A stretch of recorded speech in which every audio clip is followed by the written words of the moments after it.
Welcome to a Friday night edition of Novara Live. I'm Michael Walker and I'm joined by Aaron Bastani. Aaron, how are you doing? Very good, Michael. Great pleasure to be joining you down the line. I may not be near you in person, but I'm very near you in heart, Michael, and that will never change. In spirit, in politics, in emotion, all the different ways, apart from physically, of course. We've got some huge stories for you this evening. An arrest warrant has been put out by the International Criminal Court against Vladimir Putin. We're also going to be talking about the Labour files. Very interesting interview has been put out by Al Jazeera. And we're going to ask whether I could be replaced by ChatGPT-4. The International Criminal Court has today issued an arrest warrant for Vladimir Putin. This was the statement from the ICC president. Today, 17th of March 2023, the International Criminal Court has issued 2 warrants of arrest in the Ukraine situation. For Vladimir Putin, President of the Russian Federation, and for Maria Lvova-Belova, Commissioner of the Russian President for Children's Rights, for the alleged war crimes of deportation of children from Ukrainian occupied territories into the Russian Federation. It is forbidden by international law for occupying powers to transfer civilians from the territory they live in to other territories. Children enjoy special protection under the Geneva Convention. The contents of the warrants are secret in order to protect victims. The ICC attaches great importance to the protection of victims, especially children. Nevertheless, the judges of the chamber dealing with this case decided to make the existence of the warrants public in the interest of justice and to prevent the commission of future crimes. This is an important moment in the process of justice before the ICC. The judges have reviewed the information and evidence submitted by the prosecutor and determined that there are credible allegations against these persons for the alleged crimes. The ICC is doing its part of work. As a court of law, the judges issued arrest warrants. Their execution depends on international cooperation. So the crime Putin is being charged with is the unlawful deportation of children that's from occupied areas of Ukraine to Russia. Also, with an arrest warrant is one of his ministers who was sort of in charge of this operation. Apparently they've gone for this because there's very clear evidence that there's a chain of command that goes to the top. The move, as you'd imagined, was welcomed by the Ukrainian foreign minister. He said, "Wheels of justice are turning. I applaud the ICC decision to issue arrest warrants for Vladimir Putin and Maria Lvova-Belova over forcible transfer of Ukrainian children. International criminals will be held accountable for stealing children and other international crimes." The Russians, again, as you can imagine, don't seem too fussed. Their foreign minister said, the decisions of the International Criminal Court have no meaning for our country, including from a legal point of view. Russia is not a party of the Rome Statute of the International Criminal Court and bears no obligations under it. It's important to note Russia isn't alone in not being a party to the International Criminal Court. This map shows in blue the countries which are party to the ICC. As you can see, they're the countries of Central and Western Europe, almost all of South America, Canada, Australia, Japan, and large parts of Africa. Countries that signed the treaty which founded the ICC but never ratified it, though. So that's it's another big group. There in yellow, that includes Russia, the USA, Turkey, Israel, Egypt, and Ukraine. China, India, and Indonesia are among the countries that never signed it. That's in the darker orange there. So this is only of concern if Vladimir Putin wants to go to one of those countries that you saw, which were sort of coloured in the blue. What does this mean in practice then? This is Jeffrey Nice. He prosecuted former Yugoslavian President Slobodan Milosevic, and he is speaking here immediately after the arrest warrant for Vladimir Putin was announced. Unless he's overthrown and, like Slobodan Milosevic, handed over by a successor regime, it means he can't travel because he might be arrested. And it may indeed encourage the process at home of his replacement. We don't know very much, if anything, at least people like me don't know anything about what's going on in the Kremlin to see his overturn and replacement. But there's enough information seeping out to indicate that there are some who are unhappy with his leadership. And having your leader labeled and treated as a criminal throughout the world might just be a bit of an encouragement to see change of regime becoming more palatable or appealing to those who would like trade to continue and develop, something to be decided about the assets of their country that have been frozen around the world and so on. So he may be handed over, he may not. He may disappear into Russia if somebody else takes over. His life may come to an end. But in itself, it's a very important process, and I'm grateful that Karim Khan and his team have finally brought this out. That was Sir Geoffrey Nice, who I'm sure is an incredibly intelligent man. You know, I'm sure he did great work prosecuting Slobodan Milosevic. That, to me, seemed a little bit politically naive, the idea that you'll have people in Vladimir Putin's inner circle who decide to take the massive risk to take him out because he has been indicted, or there's an arrest warrant, from the International Criminal Court. It seems a little bit far-fetched to me. I think potentially lawyers have a tendency to overstate the power of law. It would make sense to do that. You've devoted your life to it. Aaron, I mean, what's your take on this? Do you think this arrest warrant is particularly significant? Well, it depends what you mean by significant. I suppose some people would say that it's symbolically significant. And I suppose the Russian response is to say, well, symbolism doesn't really matter to us. It's symbolic to the people you care about. It's not symbolic to the people that we care about. The map you showed earlier on from the Council of Foreign Relations, hugely illustrative, by the way, of how the world, by which I mean the whole world, not the international community, has a range of views on stuff like this. Now, look, I would love the entire planet to be a signatory to the International Criminal Court and to observe its importance in upholding international law, but frankly, that's not the case. And as you've said, and as that map showed, many countries don't take it seriously as an institution. Worse still, in fact, and perhaps Russia has similar legislation, but I'm unaware of it. The United States is not only not a signatory to the relevant legislation, it also has a piece of legislation called, and let me get this right, Michael, because it's important, the American Service Members Protection Act. This is colloquially known as the Hague Invasion Act. So if an American national, Michael, not a senior politician or former politician or senior member of military staff, an American national, if they're tried at the International Criminal Court, the US will literally get them out by force if necessary. Also, the US doesn't sell arms to signatories of the relevant legislation. It doesn't sell arms to countries that recognize the International Criminal Court, with the exception of NATO members, obviously, and a few others like Taiwan. But it's a point of state policy in the US to not take the International Criminal Court especially seriously. Now, that's not to say this isn't important. It's not to say that Vladimir Putin shouldn't stand trial. I personally think he should. Of course he should.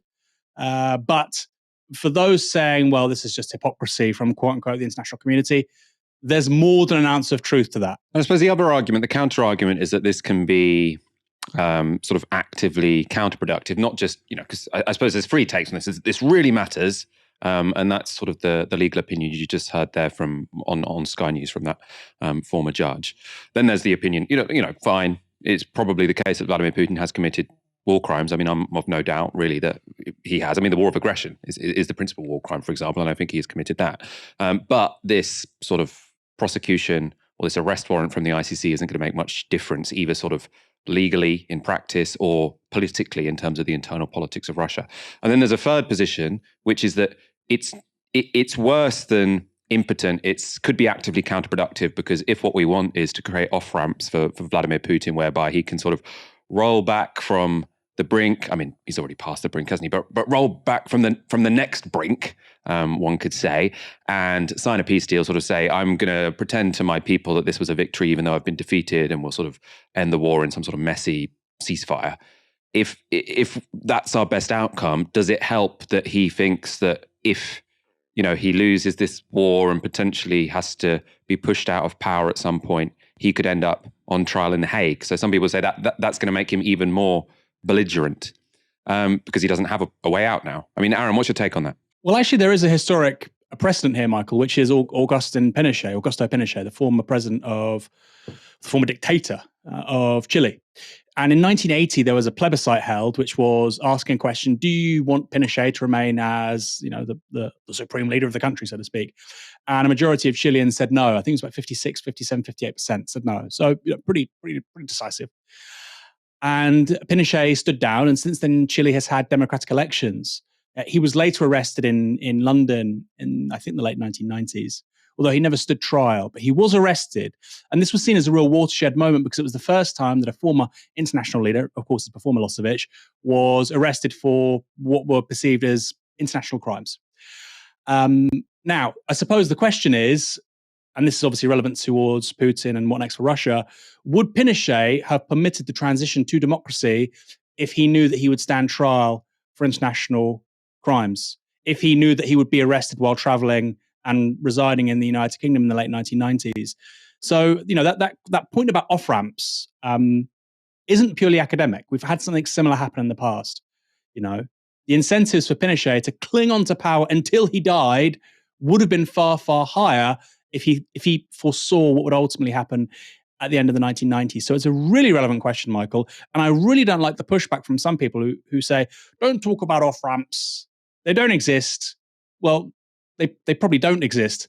But I think it is important to at least try and mitigate possible escalation here, because it's a nuclear-armed country. And I'm not saying that Russia's going to declare nuclear war on the West. Yes, a lot of it is hubris and politicking and speaking through, a megaphone, using the best tool that Putin has. The only real leverage he has over the West, really, real leverage, is, of course, the threat of nuclear war. I'm not suggesting it's likely, but I think the conversation, yes, about off-ramps and trying to maximize the possibility of Russia withdrawing from Ukraine or accepting a negotiated peace settlement, I think this is probably not part of that. That's not to say it's wrong.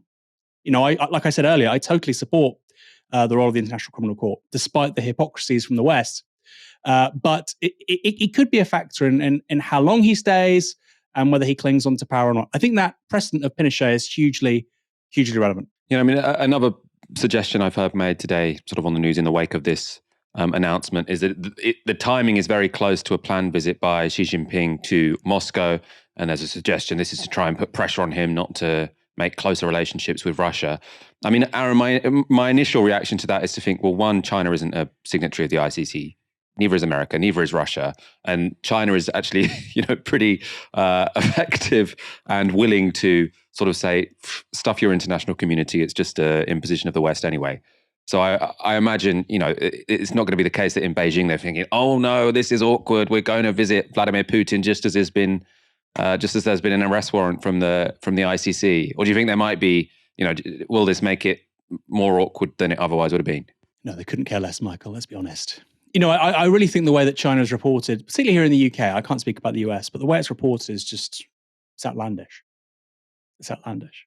It is now. We talk about deglobalization. We're now just, we're now seeing deglobalization. We're seeing sort of competing world realities. China is a country of 1.4 billion people, has very good relations with most of ASEAN. I mean, it doesn't have great relations with someone like Japan, but I think it's Japan's number one trade partner, right? That shows you the level of economic integration there. Obviously, good relations with Russia, good relations across the global south, good relations with countries in the Caribbean, Michael. So it's a huge player. Like I say, 1.4 billion people, India, 1.4 billion people, ASEAN, best part of 1 billion people. We're talking about more than half the planet. And I think it's going to be hard for, quote unquote, the international community, the West, to realize that there's a big old world out there that doesn't include them. One statistic I read this week, Michael, which really took my breath away. China, as a result of these new trade sanctions with regards to microprocessors, it's now going to be very hard to buy microprocessors and microprocessing technology, the technology that makes the microprocessors. There's only 3 countries in the world with companies like that, in the Netherlands, in Japan, and in the United States. As a result, China is saying, well, we're going to spend $140 billion in developing a domestic microprocessor industry. That China thinks big. It doesn't think, oh my God, the West have done this. What are we going to do? I know we like to think that, but the evidence would appear to the contrary. I think that's some very important perspective, which is generally missed, as you say, sort of in the Western press. It's like, why is China not listening to us? Surely they will do soon. The ICC's arrest warrant for Vladimir Putin happens to have gone out on the 20th anniversary of the Iraq War. And to mark that anniversary, Mehdi Hassan spoke to former Chief Weapons Inspector for the UN, Hans Blix. Tony Blair, they launched this war, like I said, on a platform of lies, and yet they faced no consequences for rushing ahead without even confirming that WMDs existed, ignoring your advice. You dealt with them directly. You met with them. You tried to persuade them. Looking back now, should they have faced some consequences for the disaster that is Iraq? Well, in principle, yes. I think that has been felt ever since the First World War. And after the Second World War, you had, of course, the Nuremberg tribunals. And now, with the Russians invading Ukraine, you have many people acting to set up collection of evidence for some kind of trials after the end of the Ukraine war. So I think that the principle, the rule in the United Nations Charter that you are not allowed to use force against territorial integrity and independence of other states, that should have, of course, a corroboration in a penalty rule that if you get. You mentioned principle. Obviously, in reality, in real life, it's not going to happen. But I'm just wondering, in theory, in principle, are you saying that you would have liked to see a George Bush, a Tony Blair put in front of the Hague like any other person who has defied, violated international law, accused of committing war crimes? I think in principle, yes. And I think that even they would not come, and nor would Putin come before a tribunal. But nevertheless, holding a tribunal, going through the evidence, I think would be of value, yes. And we hear very much from the Western world about the rule-based international order. Now, that is the one that the US and UK and the others broke in 2003. So that was Hans Blix. He was the UN Chief Weapons Inspector. And that was, you might remember him from the news in 2003 because he was the person who was doing the inspecting in Iraq. America and the UK were saying, no, they're not letting the inspectors do their work, so we're going to have to invade them. Hans Blix was saying, no, don't invade them. We are still having a good go at doing this inspecting that we were supposed to be doing. They were obviously ignored, and now Hans Blix, 20 years later, in that interview, I'm sure he said it in the interim as well, sort of saying, yes, that act by George Bush and Tony Blair to say, screw the UN, screw the weapons inspectors, we're going to invade, that should have put them, not necessarily in front of the International Criminal Court, but in front of some other international tribunal. Obviously, as we've been speaking about, America isn't a signatory to the ICC, so it'd have to be some sort of ad hoc tribunal. Aaron, what did you make of that? That was gold dust, Michael. What a get from Mehdi. Last week he was speaking to us here at Novara Media. Now he's speaking to Hans Blix, saying that Blair and Bush should stand trial for what was an illegal war of aggression. It's something we said right at the start of the Russian invasion of Ukraine, Michael.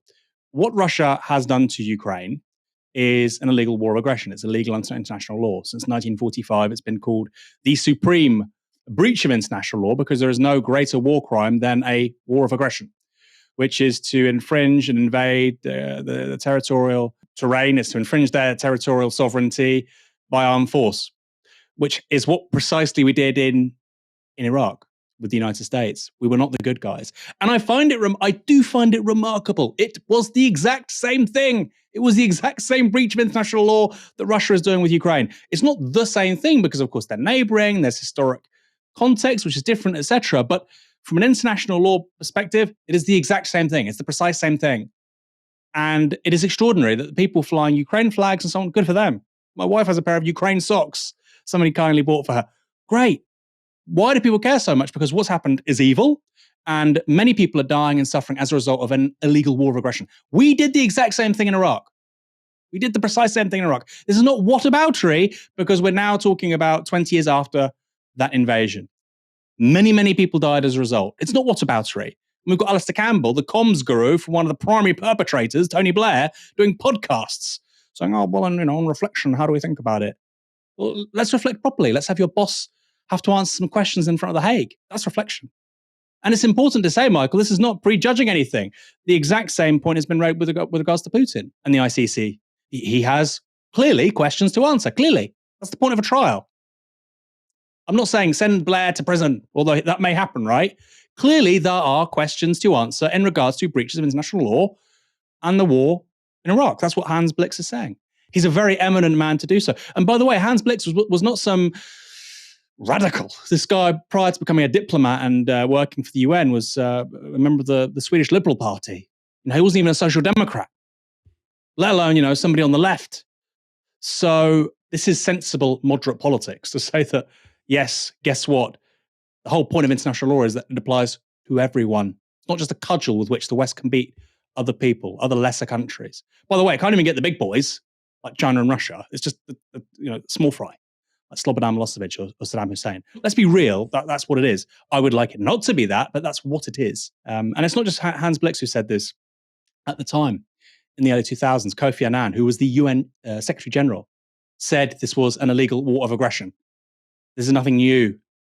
And often when you say this in the UK media, people say, how could you say it's ridiculous? It wasn't illegal. The Attorney General said it was legal. I don't think it's down to the Attorney General, okay? And you can say it's legal. Somebody else can say it's illegal. That's the point of a trial. We find out who's right. Yeah, I imagine that whatever is the Russian equivalent of the Attorney General has also said their invasion of Ukraine is legal, right? You can't say, oh no, our Attorney General said... By the way, also our Attorney General originally said it wouldn't be legal without a UN resolution. And then, suspiciously, magically, when they couldn't get a further UN resolution, changed their mind. Like, oh no, actually, maybe I've reread the evidence. Potentially, we could invade Iraq and it wouldn't be illegal. Clearly it was, right? Aaron, I want your thoughts, I suppose, a bit more on this 20th anniversary of Iraq. You were talking there about Hans Blix sort of being a moderate, this is not some radical speaking here.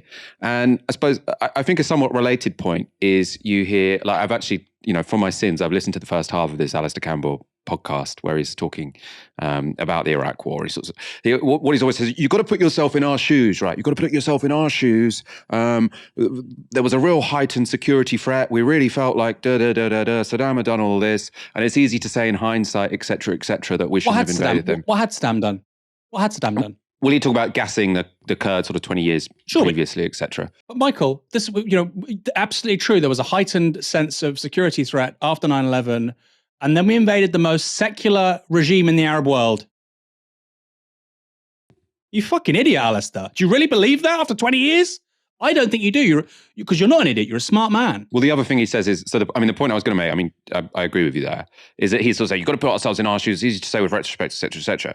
But everyone realized at the time, right? So there were 2 million people marching in London, but there was also France, Germany, Russia, the UN. All of these organizations were saying, don't go in. One, this is illegal. Two, it's crazy and it's only going to end in, terrible outcomes. And then you've got sort of like Alistair Campbell in this podcast, he's saying, it was remarkable. You had George W. Bush who was saying to Tony Blair, you've got to persuade Dick Cheney that we need to go to the UN. And Alistair Campbell saying, this, we were a real force of moderation. It's like, who the forces of moderation were? It was France, it was Germany, it was Russia. It was these countries saying, don't do it, right? So we could have been a force for moderation by saying, don't do this crazy illegal thing. That's what the majority of countries in the world were saying. We decided, no, we're gonna try and make war a little bit nicer than it otherwise would be. The reason a war of aggression is the supreme war crime, the war crime which is above all others, is because it's what all the other ones stem from, right? So if you enact a war of aggression, yes, maybe you haven't said some of the nasty things that Vladimir Putin has said. Maybe there isn't evidence of sort of, although there is evidence of pretty goddamn bad stuff when it comes to those wars in the Middle East. I think the defense that they would make sort of in the West is, we do talk to lawyers when we're operating our war aims, for example, in a way that Vladimir Putin presumably doesn't.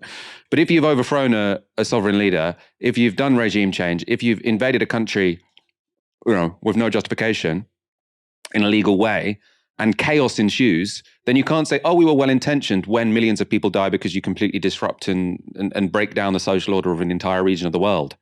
Right? So it just seems to me completely bonkers. And I don't think, Aaron, everyone, the majority of people recognize the Iraq War was a mistake, but I still don't think as a society we've had a proper reckoning with quite how much damage, how much human suffering we have created in the rest of the world from that one decision. No, we don't. I honestly don't know how Tony Blair sleeps.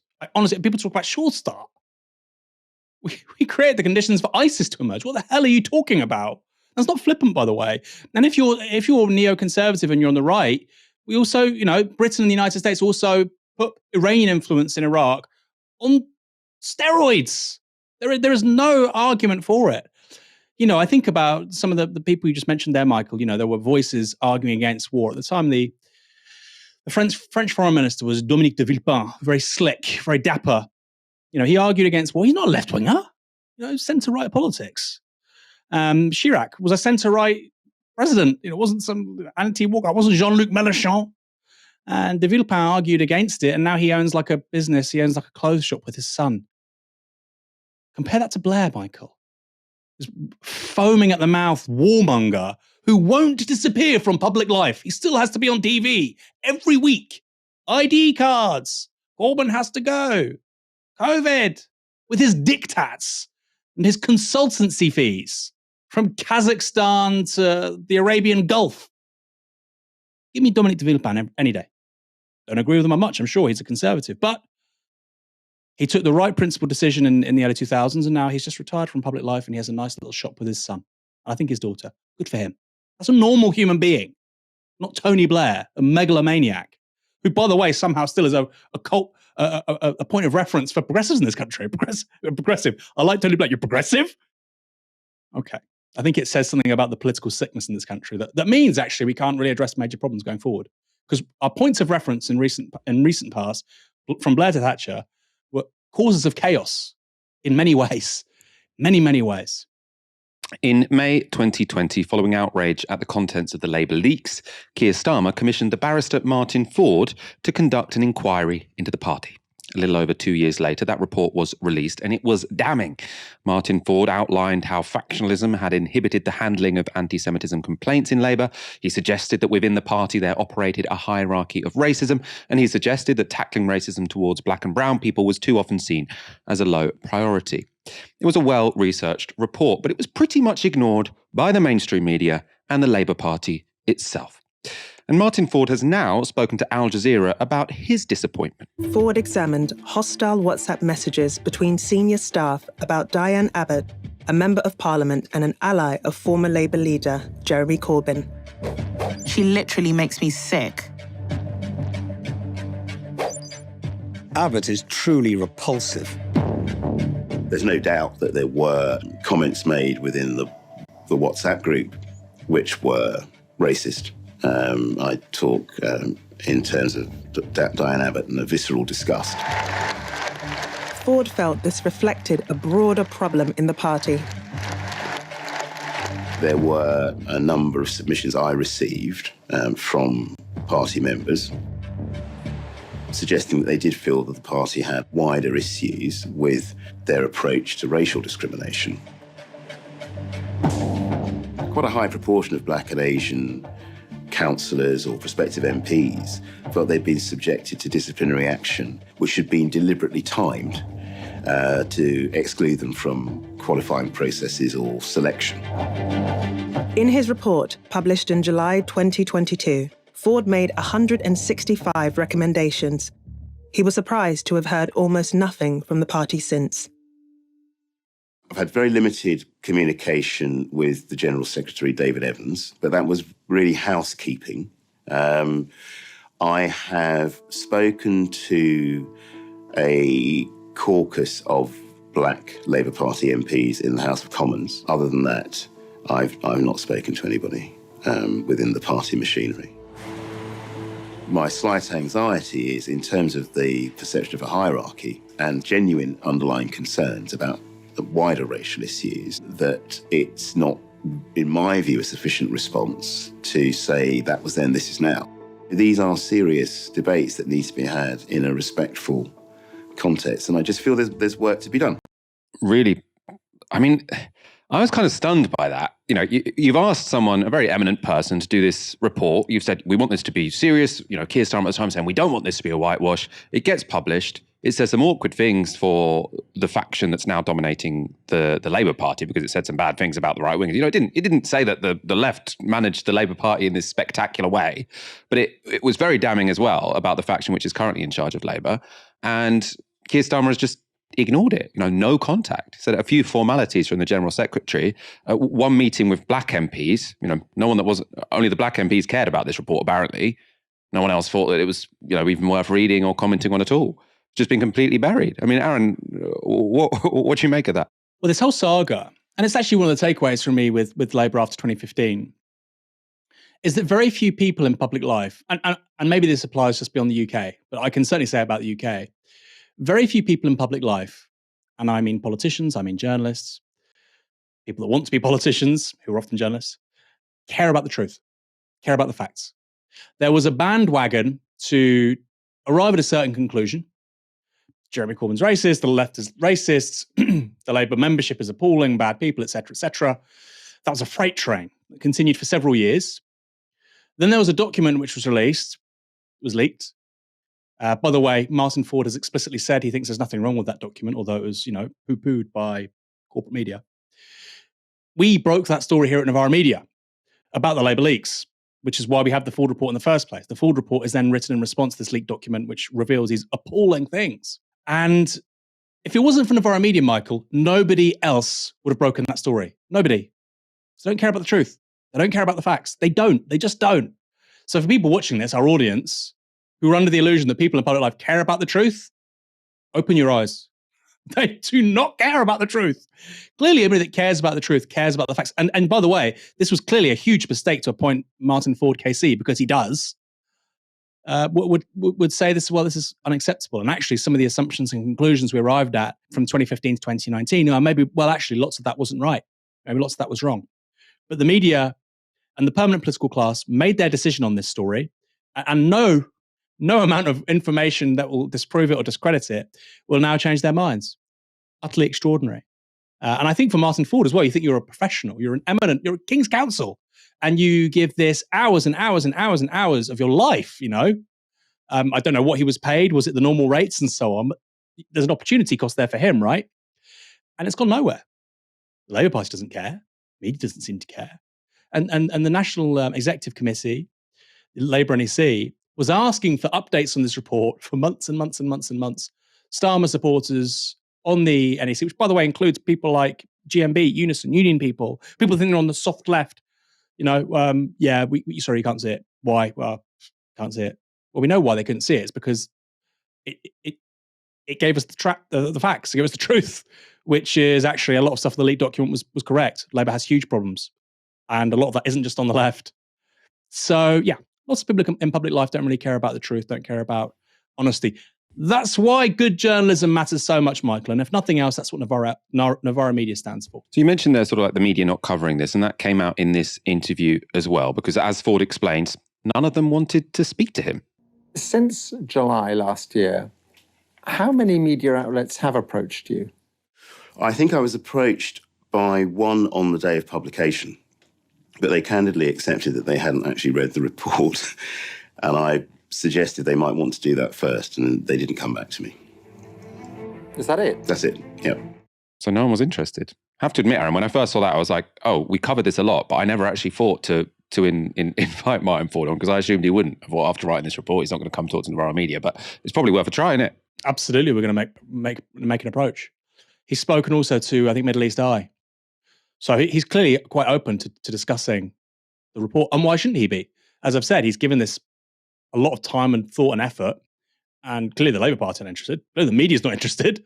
He probably wants to talk about some of the findings. Some parts of the media were interested. One of the most damaging pieces of journalism during Corbyn's tenure was the Panorama episode, Is Labour Anti-Semitic? It made headlines for days. You probably remember it. It's a pretty appalling time to be on the left of the Labour Party.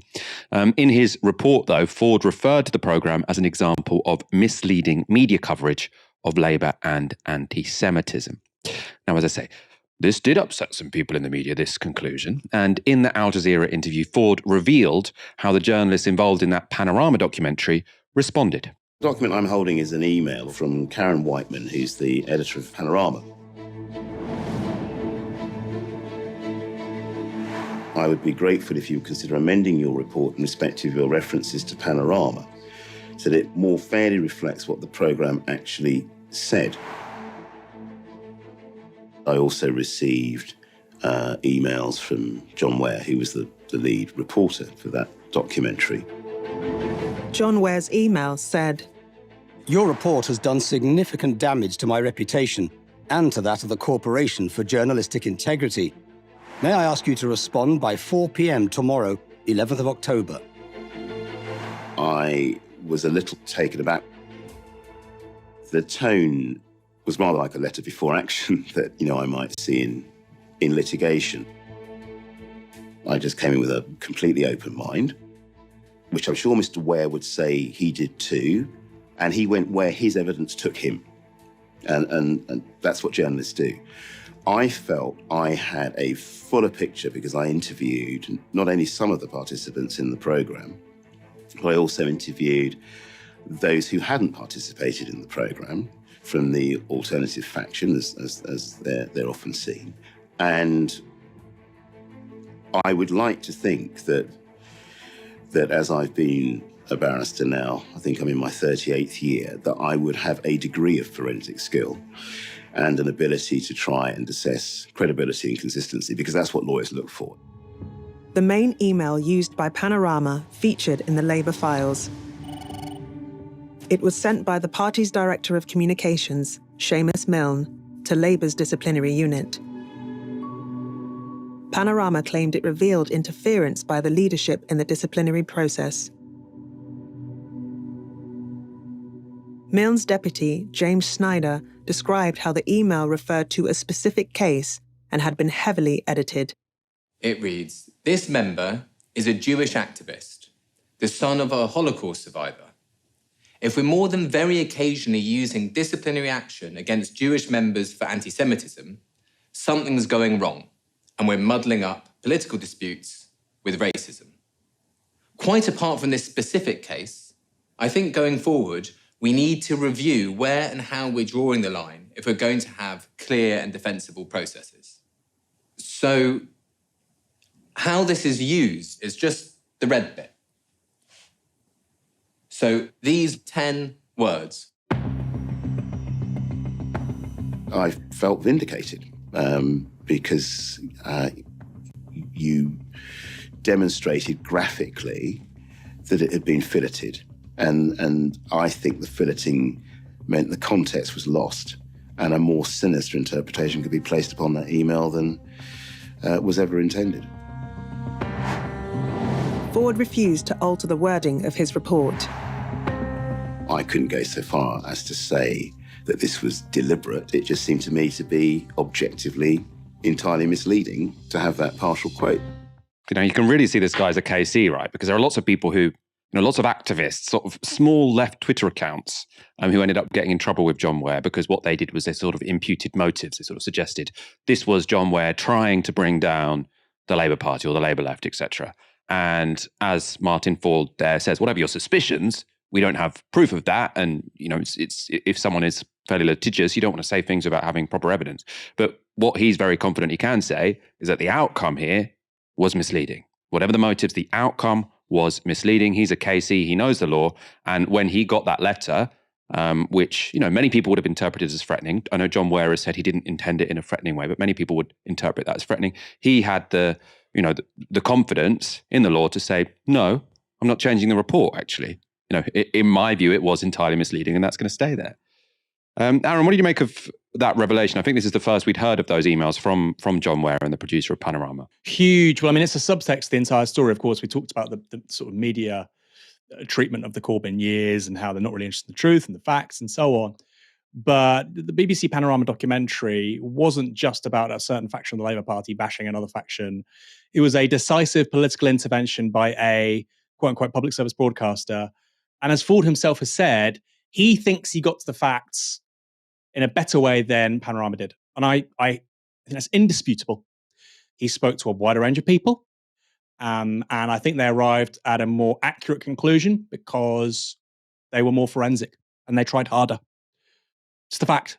I'm not imputing intention, just a fact. If you speak to more people, you're going to get better information, a more well-rounded story. Now, on the other hand, I suppose Panorama could say, well, this gentleman had several years to write his report. We had to make a documentary in a matter of weeks/months. It was months.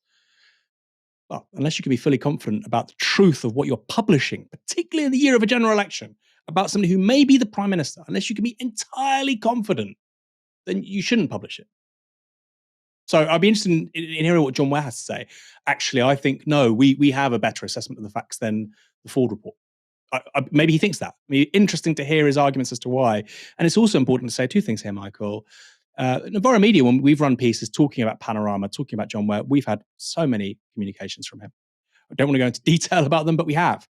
And like you say, now, I'm not suggesting that he is motivated by intimidation. I'm not suggesting that in the slightest. What I am saying is certain people would perceive it potentially as intimidation, because clearly for many people, it's not a normal thing to get involved in potentially, right? They don't know what libel law is. They don't know the difference between civil and criminal law. They don't know, the relevant legal steps, what they can do, etc. These people aren't professional journalists. They're not King's Counsel. They're just ordinary people, like say somebody on Twitter.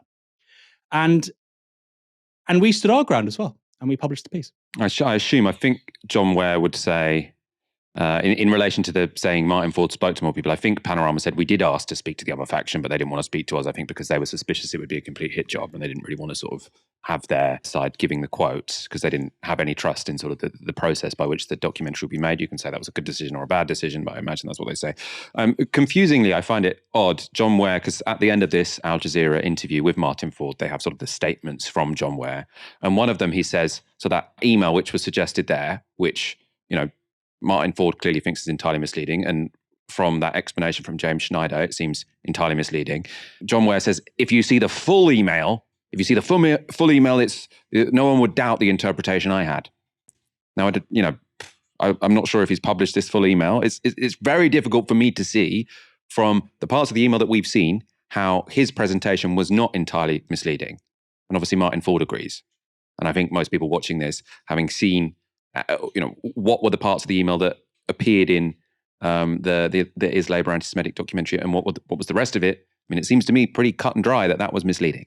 ChatGPT-4, the latest AI language model, is taking the world by storm. With its complex algorithms, it generates responses so human-like that you'll start wondering if you're talking to a real person or a machine. But before we get too excited about the prospect of fully automated luxury communism, we need to consider the ethical implications of AI. Are we creating a dystopian future or just a more convenient one? Aaron, my first question for you. Who do you think wrote that intro?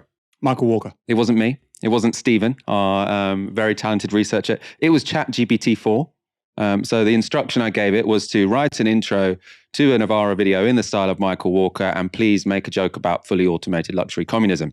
And that's what it came up with. Now, I think it was a little bit awkward. It wasn't as smooth as maybe I would have written it, but it wasn't half bad. So yeah, maybe it's got a future. Let's take a look at the promo video from OpenAI. The background here, ChatGPT-4 came out this week. Lots of people very excited about it. This is the promo. GPT-4 takes what you prompt it with and just runs with it. From one perspective, it's a tool, a thing you can use to get useful tasks done in language. From another perspective, it's a system that can make dreams, thoughts, ideas flourish in text in front of you. GPT-4 is incredibly advanced and sophisticated. It can take in and generate up to 25,000 words of text, around 8 times more than ChatGPT. It understands images and can express logical ideas about them. For example, it can tell us that if the strings in this image were cut, the balloons would fly away. This is the place where you just get turbocharged by these AIs. They're not perfect, they make mistakes, and so you really need to make sure that you know the work is being done to your level of expectation. But I think that it is fundamentally about amplifying what every person is able to do.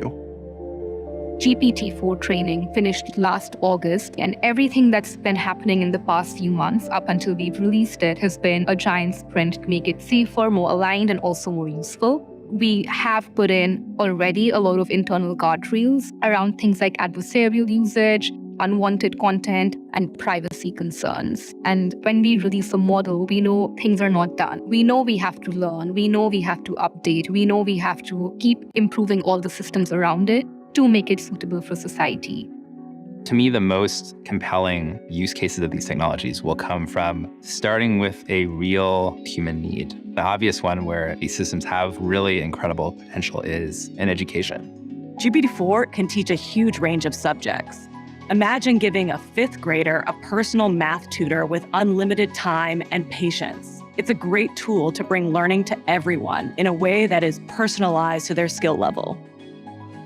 GPT-4 brings the dream of having the most useful, helpful assistant to life. It's really about adding as much value to everyday life as possible.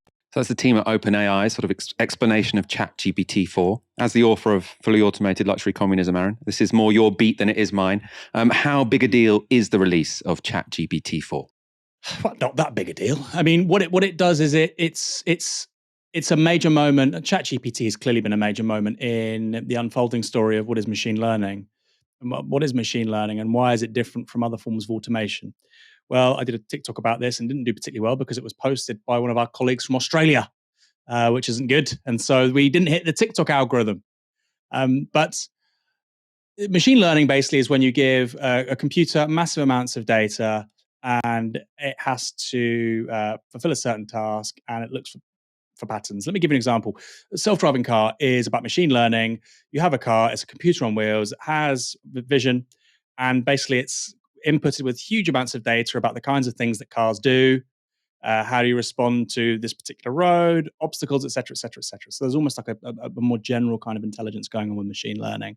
Now, machine learning is going to destroy lots of jobs, particularly in highly repetitive white-collar jobs. Think accountancy, legal services, even in medicine. Radiology is a great area where you can see machine learning taking lots of people's jobs. There'll still be, radiographers, but the point is, one radiographer with machine learning tools will be 10 times more efficient at their job than 10 radiographers are at present. And I think that's how we need to understand AI with regards to labor productivity, work, and jobs. Doesn't mean that whole jobs are going to disappear. Doesn't mean that everyone's going to be unemployed. We'll still have many of the same jobs we have today. They're not going to disappear. The point is we'll have far fewer of them. A great example is coding. So right now, people code. It's a job, and it employs many, many people. And of course, you have junior coders, entry-level positions in that industry, and you go right the way to the top, right? You have more experience, professionals earn money, add more value. And some of the jobs you'd have for an entry-level coder, so for instance, debugging code or translating code from one coding language to another, is the sort of stuff that you could automate very soon, right? So all of a sudden, what that means is we still have coders. It's not all been automated, but there are fewer positions available. And we see a massive rise in productivity because the remaining coders are equipped with really powerful artificial intelligence. So it's going to do a couple of things. It's going to, like I say, mean fewer jobs in many industries, particularly white-collar industries where people have presumed job security for life, think accountancy. And it's also probably going to increase to even more economic inequality, both within and between countries. Why? Because the number of uniquely human jobs begins to contract, and jobs that can't be automated using machine learning. Think care work, think cleaners, think things that require fine motor coordination, but we refer to as unskilled. Well, those jobs still remain. In the case of care work, actually, those jobs will grow because we're an aging population. So you have fewer people can become accountants, work in legal services, or work in even retail. A lot of that can be automated with machine learning. And more people go into the remaining sectors, which employ lots of people. What does that mean? When you have a large amount of people go into a new sector, demand is broadly the same, but you have more labor supply. Well, of course, that means the price that labor can ask for, their wages, goes down. So it's going to lead to further inequality. This is in a great book called The Second Machine Age. I won't say the authors because one is Icelandic and his name is very difficult to pronounce, but it's cited in my book too. So even if you don't think it's the rise of the robots, all the jobs are going to disappear, there are still massive social, economic, and political implications, massive economic inequality, probably way more than what we've seen right now. Let me finish with this. The analogy would be the steam engine, right? So imagine if you have China and the US, which, by the way, are the only two countries who are serious when it comes to AI, although the US is trying to hobble China now through starving it of microprocessors. There was a report, I think it was by PricewaterhouseCoopers, which said that 70% of the value created by AI before 2030, 2035, I think it was about 15, 16, 17 trillion. PricewaterhouseCoopers said 70% of that goes to the US and China. This is the equivalent of the steam engine and the value it creates at the turn of the 19th century. And overwhelmingly, of course, the dividend of that goes to the United Kingdom, which temporarily was this global mega power. So if we already think of China and the US as very powerful entities, okay, let's see what happens with regards to AI in the next 20, 30 years. Now, this is so important. It's precisely why we're seeing this unfolding chips war between the US and China. The subtext to all of that is AI, because If you master AI, you're going to master the most valuable economic applications of the next 10, 20, 30 years. Of course, if you mixed market economy, you want big, powerful, wealthy companies. But also, if you want the leading, most innovative military innovations of the next 10, 20, 30 years, you also need AI. So if you want to be the global superpower with military capabilities, with large, powerful economy, you also need to be technological leader. And to be the technological leader, like I say, for the next several decades, you need to be leading in AI. The US wants to stop that by starving China of microprocessors through these sanctions. It's also investing, I think, about $50 billion in its domestic microprocessor industry. China is investing $150 billion because, of course, it's starting from it's further back compared to the US. The reason why they're doing all that is because AI is so, so important. Meanwhile, here in Europe, look, Michael, in Britain, we can't even build cycle lanes. So that's going to tell you something about the geopolitics of all this over the next 40, 50 years. Now, I'm feeling a little bit insecure because I started this section with a script written by ChatGPT. And actually, a lot of people in the comments are saying it wasn't half bad. Now, I don't want to just become a glorified auto-cue reader and have ChatGPT write the whole show. Right? So I do want to keep my job. And I'm going to try and convince you that ChatGPT can't do it. So it doesn't always hit the nail on the head. So last night I asked it this: tell a joke that might appeal to the Novara Media audience. And it came up with this: why did the socialist cat refuse to catch the mice? Because they believed in the equal distribution of whiskers. And then chuckles, but seriously, folks, we at Novara Media are always up for a good laugh while discussing the important issues of our time. So that was ChatGPT's suggestion. And I asked it for an explanation. I said, I don't actually really get that joke. I'm not sure. Can you explain? And ChatGPT says, I apologize if the joke wasn't clear. It was a light-hearted attempt at combining the theme of socialism with the behavior of cats. Let me break it down for you. In the joke, we have a socialist cat. Socialism is an economic and political system that advocates for the equal distribution of wealth and resources among the people. The punchline is that the cat refuses to catch the mice because they believe in the equal distribution of whiskers. Here, whiskers is a playful substitution for wealth or resources. The joke is meant to be funny because it's absurd for a cat to be concerned with socialism and the equal distribution of whiskers. The aim was to create a light-hearted moment for the Novara Media audience who are generally interested in politics and social issues while keeping the tone fun and engaging. Now, the problem there for me, Aaron, I got why they'd said the equal distribution of whiskers, but why would that stop a cat from catching the mouse? No, there's a bug. See, there's a bug in ChatGPT. No. We're going to disagree. This is actually a sign of intelligence. Making a bad joke and then explaining it is a sign of intelligence. It could scan for good jokes, which are very funny.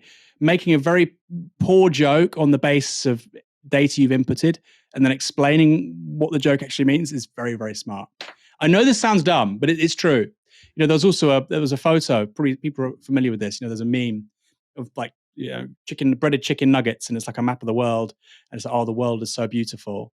And somebody fed this meme to ChatGPT 4, and it explained what it really was and why it's a meme and why it's basically like an absurdist meme and it's kind of stupid.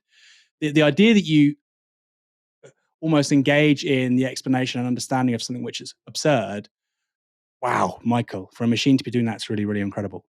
Thanks everyone for watching this evening. Have a great weekend. And we'll be back on Monday night for another live stream from 6 p.m. For now, you've been watching Novara Media. Good night.